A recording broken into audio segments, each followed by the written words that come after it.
ফেসবুকে যারা নতুন কাজ শুরু করছেন তাদের সবার লাইফে একটা সময় আসবে, হতাশাজনক একটা সময়। সেই সময়টা আপনি যদি কাটিয়ে যেতে পারেন তাহলে আপনি একদিন সফলতা পাবেন। কারণ এই কথা কেন বললাম, যখন আপনার ফেসবুকে তিল তিল করে করে আপনার রিচ করবেন, এঙ্গেজমেন্ট বাড়াবে, এমন একটা সময় আসবে দেখবেন যে হুট করে কেটে নিয়েছে। তো এটা সব থেকে বড় একটা হতাশাজনক একটা ব্যাপার। তো আমরা কাজ করছি, আমরা জানি। তো যদি আপনি এই সময়গুলোকে মানিয়ে নিতে চলতে পারেন তাহলে আপনি একদিন সফলতা পাবেন। আমরা ফেসবুকে তো সবাই সফল হতে পারি, আর অনেকেই পারি না। কেন পারি না? আসলে আমাদের ধৈর্য, এই ধৈর্য জিনিসটা যাদের আছে তারা ফেসবুকে সফল। দেখুন, ফেসবুকে এমন অনেক পেজার আছে যারা 2 বছর 3 বছর হলো কাজ করছে, কাজ করে তারপরে কিন্তু সফলতা দিয়েছে। 2 বছর কাজ করার পরে কিন্তু পেয়েছে, আসলে 1 মাস 2 মাস 3 মাস দেওয়ার পরে কিন্তু পাইনি। আমরা একটা জায়গায় যখন নতুন বাড়ি করি, সে জায়গায় মানুষ কিন্তু আমাদের প্রথম প্রথম চেনে না, আসলে সেখানে 2 বছর 3 বছর থাকতে থাকতে কিন্তু চেনে। তো ফেসবুক প্ল্যাটফর্মটা এরকমই। এখানে আপনি 1 মাস 2 মাস 3 মাসে কিছু হবে না, 1-2 বছর সময় দেন, এখানে আমি গ্যারান্টি দিয়ে বলতে পারি যে আপনি একদিন সফলতা পাবেননি। যদি আপনার মনের ভিতরে আত্মবিশ্বাস এবং ধৈর্য থাকে তাহলে আপনি একদিন সফলতা পাবেন। ফেসবুক সফল হওয়ার মূল চাবিকাঠি হচ্ছে ধৈর্য আর হচ্ছে অপেক্ষা।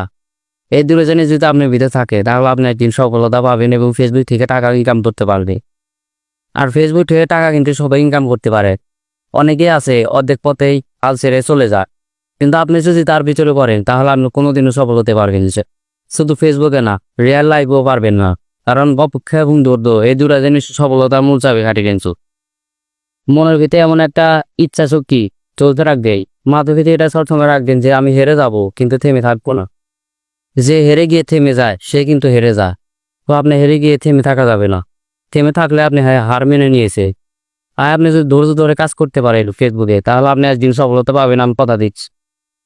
আর ফেসবুক প্ল্যাটফর্ম একটা ভালোবাসার একটা জায়গা, যেখানে ভালোবাসা আদান প্রদান করা যায়। কিভাবে করা যায়? একজন আরেকজনকে সাপোর্ট করে। তাই আমরা যারা নতুন আছি তাই আমাদের উচিত একজন আরেকজনকে সাপোর্ট করে সামনের দিকে এগিয়ে যাও, তাহলে আমরা খুব সহজে সফলতা পাব। আর আপনি যদি মনে করেন যে আপনি একা একা পথ চলবেন তাহলে কোনোদিন আপনি সফল হতে পারেন, এটা আমি গ্যারান্টি দিয়ে বলতে পারি। আর একটা কথা আছে, আপনার কন্টেন্টগুলো ভালো হতে হবে, কন্টেন্ট কোয়ালিটি ভালো হতে হবে, এক্সপেন্সিভ কিছু বানাতে হবে।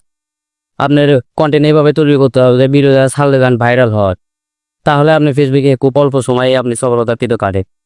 আর এদিকে খেয়াল রাখতে হবে যে আপনি কন্টেন্টগুলো যে ছাড়ছেন এই কন্টেন্টগুলো আপনার অডিয়েন্সগুলো পছন্দ করছে কিনা, এদিকে আপনার নজরদারি করতে হবে। আর নিয়মিত লাইভ করবেন, বা সপ্তাহে একদিন লাইভ করলেন বা 2 দিন লাইভ করলেন। লাইভ করলে আপনি অডিয়েন্সের সাথে একটা সংযুক্ত ভালো থাকে, ফলোয়ার্সের সাথে সম্পর্ক ভালো করলে আপনি কিন্তু পেজটা খুব তাড়াতাড়ি গ্রো করবো। তাই আমাদের উচিত এ ধরনের সকল কাজ মেনটেন করে চলা, তাহলে আমরা অল্প সময় সফলতা পাবো।